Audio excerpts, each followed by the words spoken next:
Bismillahirrahmanirrahim. Assalamualaikum warahmatullahi wabarakatuh. Pada kesempatan kali ini kita akan belajar di kelas 7 babnya yang ke-12 ya, yaitu materi Al-Khulafaur Rasyidin, penerus perjuangan Nabi Muhammad SAW. Adapun submateri yang akan kita bahas adalah Abu Bakar As-Siddiq. Tetapi sebelumnya, bagi kamu yang belum subscribe, silahkan subscribe dulu ya. Pencet tombol like, kemudian share channel Guru Cerdas.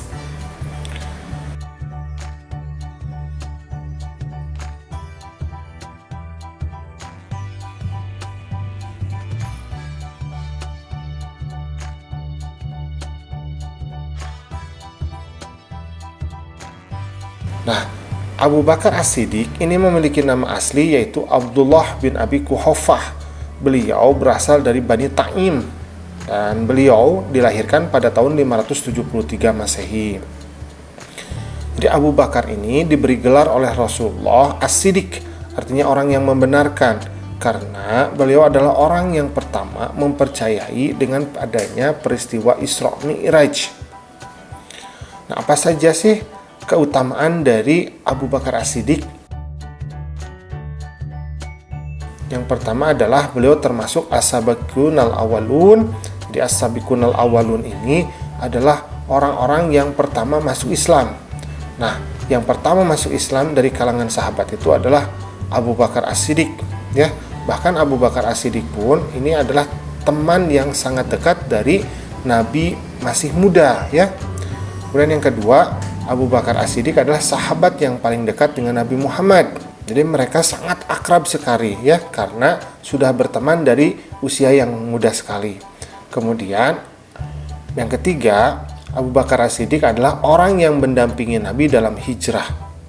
Nah, yang mendampingi Nabi ketika hijrah dari kota Mekah ke kota Madinah ini adalah Abu Bakar As-Siddiq. Kemudian yang keempat adalah Abu Bakar As-Siddiq ini merupakan mertua dari Nabi Muhammad, karena beliau adalah ayah dari Siti Aisyah binti Abu Bakar.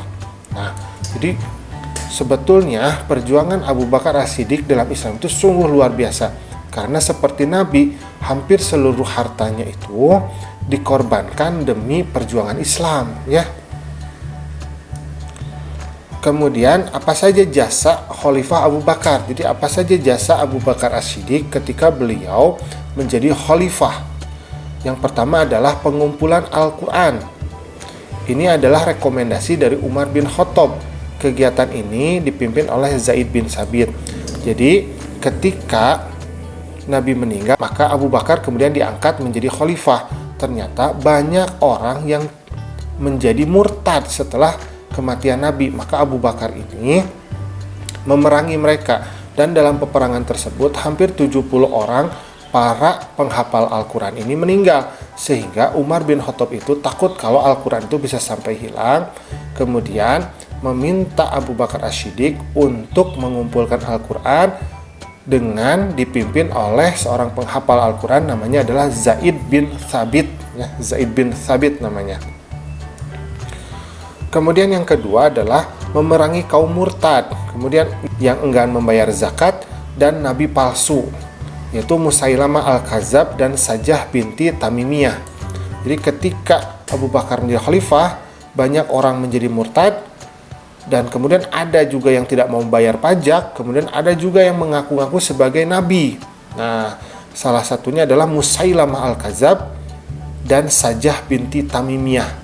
Nah, kemudian orang-orang ini diperangi oleh Abu Bakar As-Siddiq ya, sampai mereka pun menjadi kalah. Kemudian yang ketiga adalah ekspedisi ke utara.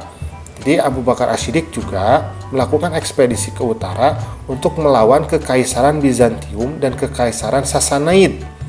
Nah, Khalid bin Walid ini kemudian berhasil menaklukkan Irak dengan mudah, sementara ekspedisi ke daerah Suriah juga meraih sukses.